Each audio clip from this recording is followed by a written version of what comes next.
Okay,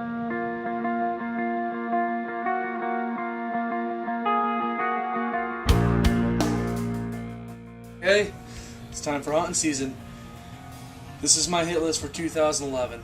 My first buck on the hit list is a buck we call Baldy.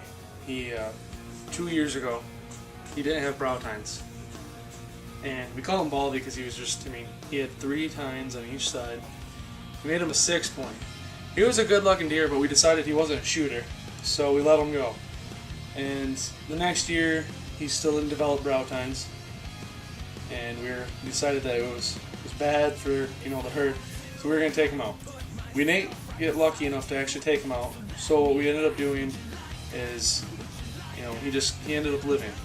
So, and I'm actually thankful for that because now he's a 4.5-year-old deer, and this buck has just become a nice, just a bruiser for me. He's not the biggest deer on the property, but he is one of the nicest ones, I personally think, just because he's got all this character for height, and he's got a good history with us. So, number 2 on the list is a buck I call Blur. I ended up getting 3 blurry photos of this deer before I actually got a good photo of him. He is a 10-point. He's always in the same spot. I haven't caught him anywhere else, and he's always in the same field. Every time I have a picture of him, he's always within 200 yards of the same area. So, and he's got some really cool height to him. He's a definite 10-point because I looked at the photo over and over, and he's got a good mass. He's an older deer, so he's number 2 on my list. Number 3 is a buck I call Dixon. He's another 10-point.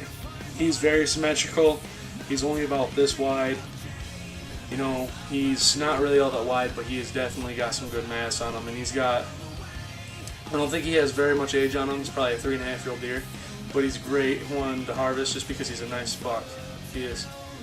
And those are the 3 bucks I'm really after this year. There's a couple other ones that I'm looking at that I might take out, but those are the 3 that I really am chasing after. Baldy number 1, but if I have an opportunity at any of those 3, there's no way I would pass any of them.